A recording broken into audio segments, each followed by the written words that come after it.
నిన్న ప్రధానమంత్రి మోదీని దూషిస్తూ దుర్భాషలాడుతూ వారి మాతృమూర్తిని కూడా దుర్భాషలాడుతూ నేను ఆయన్ని కాల్చి చంపుతాను. మీకు అక్కడ అతనిలో ఎక్కడైనా ఒక స్టూడెంట్ లక్షణం కనిపించిందా, లేకపోతే హైరిడా? 100%. వాళ్ళు ఎవరు స్టూడెంట్స్ కాదండి. నేను చాలా ఇక్కడ చూస్తున్నారు, చొక్కా తీసేసి మాట్లాడుతున్నాడు చూడండి. అవి మనం వినిపించలేము, అందుకని నేను మ్యూట్ చేశాను. అవును, చాలా అభ్యంతరకరమైన చాలా వస్తున్నాయి వీడియోస్, చాలా వీడియోస్ వస్తున్నాయి. ప్రధానమంత్రిని కాల్చి పారేస్తా, అదొకటి మాత్రం చెప్పగలను. ఇక్కడ గొడవ ఏంటంటే వాసు గారు, అసలు ఈ పర్టికులర్ సిచ్యువేషన్ కి రావడం కోసం రాహుల్ గాంధీ గారు గత 12 సంవత్సరాల నుంచి ఎదురు చూస్తున్నారు. ఇప్పుడు వచ్చింది ఆ సిచ్యువేషన్. 12 సంవత్సరాల నుంచి ఆయన ప్రతి సందర్భంలో ట్రై చేస్తూనే వస్తున్నారు.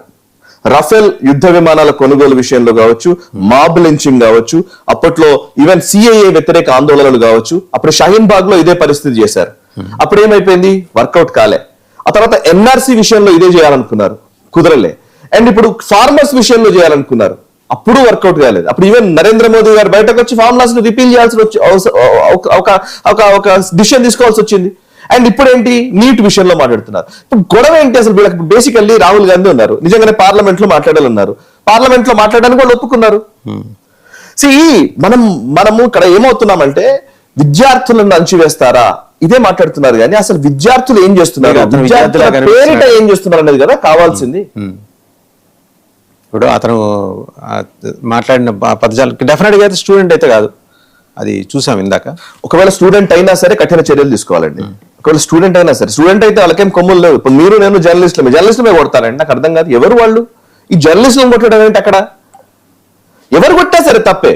నేను లాస్ట్ టైం మనం మీకు గుర్తుందో లేదో, మమతా బెనర్జీ ఇష్యూలో వచ్చినప్పుడు అక్కడ వీళ్ళ మీద కోడిగుడ్ల దాడి జరుగుతున్నప్పుడు మన ఇద్దరం ఖండించాం, మీకు గుర్తుందా సార్? అవును. ఎవరైనా సరే డైరెక్ట్ గా దాడి చేయడం తప్పు ఫిజికల్ గా, బట్ ఈ ప్రజల్లో ఆక్రోశం వచ్చిందని మాట్లాడాం మనం. బికాస్ ఫిజికల్ గా దాడి చేయడం ఏంటిది నాకు అర్థం కావట్లేదు. అండ్ ఇంకోటి, దాన్ని విద్యార్థులు అని మాట్లాడుతున్నారు ఏంటి? ఇప్పుడు నీట్ వల్ల జరిగిన దానికి ఓకే, అకౌంటబిలిటీ లేదా, నిజంగానే దీనికి ఏమైనా సొల్యూషన్ రాలేదా, సొల్యూషన్ రావాలంటే ఏం చేయాలి, మరి దాని గురించి మాట్లాడకుండా మనం అన్ని వేరే విషయాల మీద ఎందుకు చుట్టిస్తున్నారు మొత్తానికి? అండ్ ఇక్కడ నేనేమనుకుంటున్నానంటే వాసు గారు, ఇదంతా కూడా ఒక పర్ఫెక్ట్లీ ప్లాన్డ్ అజిటేషన్స్, నిజంగా చెప్పాలంటే ఆర్గనైజ్డ్.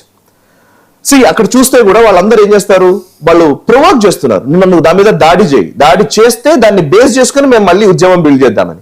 గత నెల రోజుల నుంచి కామ్గా అక్కడ జంతర్ మంతర్లో నిరసన చెప్తున్నారు. ఎవరైనా మాట్లాడారా? ఎవరు మాట్లాడలేదు. మీకు మొన్న ఒక ఉపద్రవం తప్పింది. మామూలుగా మిర్వాజ్ ఉమర్ ఫరూక్ 20వ తారీఖు అక్కడ రావాల్సింది.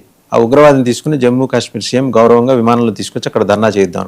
జమ్మూ కాశ్మీర్లో వరదలు రావడంతో సహాయ కార్యక్రమాల కోసం ముఖ్యమంత్రి ఆగిపోయారు.